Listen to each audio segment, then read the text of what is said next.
Dictation start होगा 5 second बाद। Start. Haryana के पलवल इलाके के गांव चिल्ली में विगत 10 दिनों में 8 बच्चों की मौत न केवल दुखद बल्कि चिंताजनक है।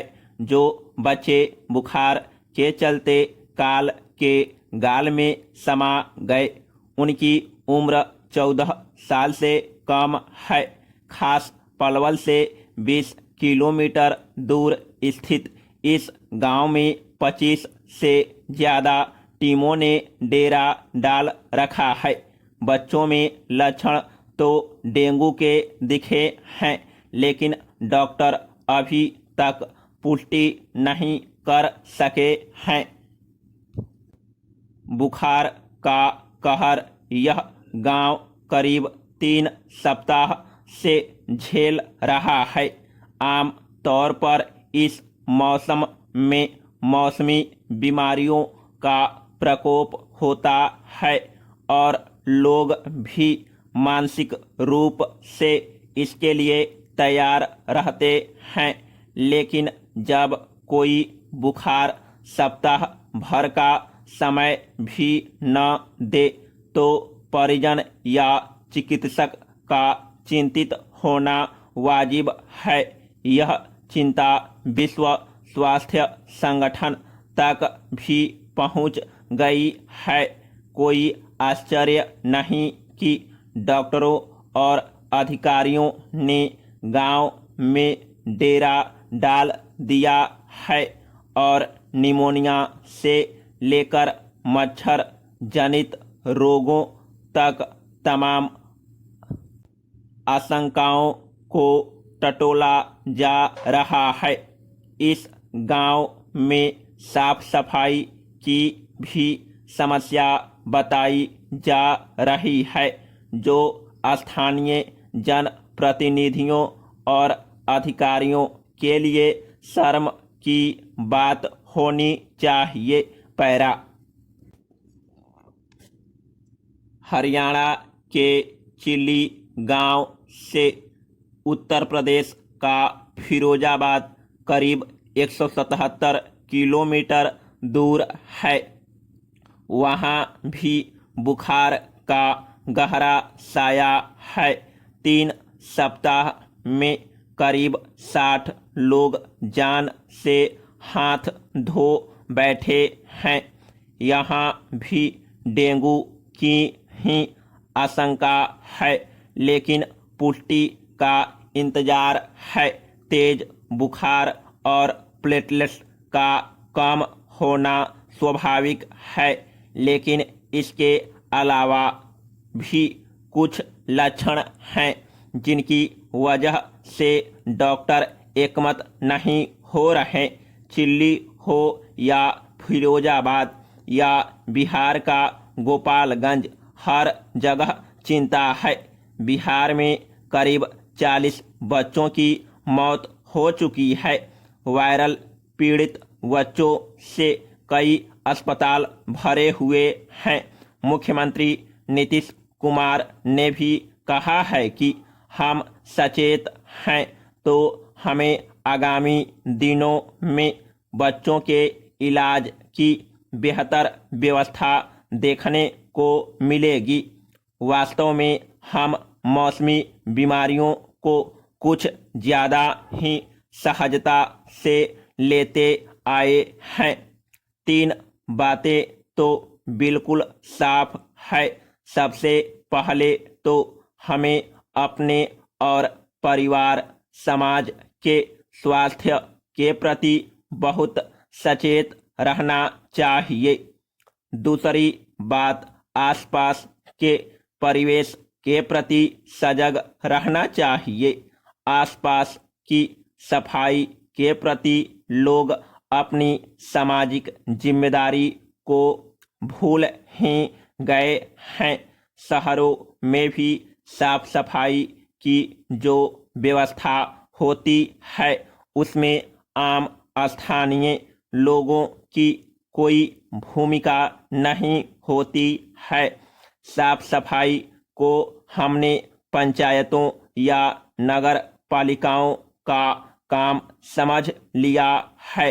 व्यवस्था ऐसी है कि हम कर या शुल्क चुकाने के बावजूद अपनी गली में सफाई के लिए लड़ भी नहीं सकते।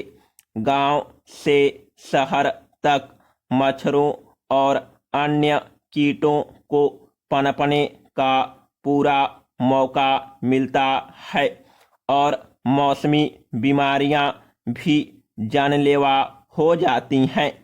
तीसरी बात, चिकित्सा सेवाओं का विस्तार भले हो रहा हो, लेकिन गरीबों तक यथोचित सुविधाओं की पहुंच नहीं हो पा रही है।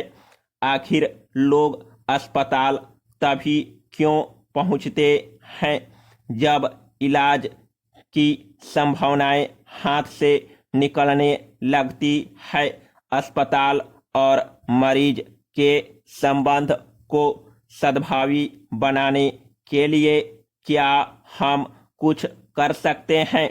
बेशक कोरोना का चरम दौर हो या मौसमी बीमारियों का प्रकोप हो, संवेदना सेवा और स्वास्थ्य बीमा का ऐसा उच्च स्तर तैयार करना चाहिए कि लोग डॉक्टर या अस्पताल तक पहुंचने में कोई देरी न करे। पैरा, देश के आईटी सेक्टर की प्रतिष्ठित कंपनी इन्फोसिस के पक्ष में केंद्रीय वित्त मंत्री निर्मला सीतारमण के बयान की सराहना की जानी चाहिए। उन्होंने कंपनी को राष्ट्र विरोधी बताने वाले पांचजन्य के आलेख को न सिर्फ अनुचित करार दिया, बल्कि यह भी कहा कि सरकार व कंपनी दोनों मिलकर काम कर रहे हैं और पूरी आशा है कि हमें बेहतर उत्पाद मिलेगा।